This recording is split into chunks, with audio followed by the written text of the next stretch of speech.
السلام علیکم ورحمۃ اللہ وبرکاتہ۔ اسلامک سیمینری یوٹیوب چینل کے 2 منٹ اسلامی ویڈیو میں آپ کو خوش آمدید کہتے ہیں۔ آج ہم بات کرنے والے ہیں ایک ایسے چھوٹے عمل کی جس پر عمل کرنے سے انسان کو پوری رات عبادت کرنے کا ثواب مل سکتا ہے۔ حضرت عثمان بن عفان رضی اللہ تعالیٰ عنہ سے مروی ہے کہ میں نے رسول اللہ صلی اللہ علیہ وسلم کو یہ فرماتے ہوئے سنا کہ جس شخص نے عشاء کی نماز جماعت کے ساتھ پڑھی تو گویا اس نے آدھی رات نماز پڑھتے ہوئے گزاری، اور جس نے فجر کی نماز جماعت کے ساتھ پڑھی تو گویا اس نے پوری رات نماز پڑھتے ہوئے گزاری۔ اس حدیث مبارکہ میں عشاء اور فجر کی نماز جماعت کے ساتھ پڑھنے کی فضیلت بیان کی گئی ہے، لیکن ہم اس کے اجر کو کیسے ضائع کر دیتے ہیں؟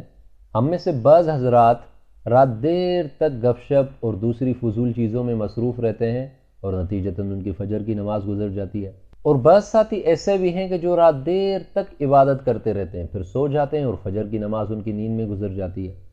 رات کو گزارنے کی بہترین ترتیب یہ ہے کہ بندہ عشاء کی نماز پڑھنے کے بعد فوراً سو جائے، پھر اگر توفیق ملتی ہے تو آدھی رات کو تہجد کے لیے اٹھ جائے اور پھر سو جائے اور فجر کی نماز کے لیے اٹھ جائے۔ یہ بہترین ترتیب ہے۔ اگر اس طریقے پر بندہ عمل کرے گا تو اس چھوٹے سے عمل کرنے کی وجہ سے اس کو پوری رات عبادت کرنے کا ثواب ملے گا، اور ساتھ میں اگر تہجد بھی پڑھا ہے تو اس کا ثواب الگ سے ملے گا۔ اللہ تعالی ہمیں اس حدیث پر عمل کرنے کی توفیق عطا فرمائے۔ اس طرح کی مزید ویڈیوز دیکھنے کے لیے ہمارے چینل کو سبسکرائب کر لیں، ویڈیو کو لائک اور شیئر ضرور کریں۔ السلام علیکم ورحمۃ اللہ وبرکاتہ۔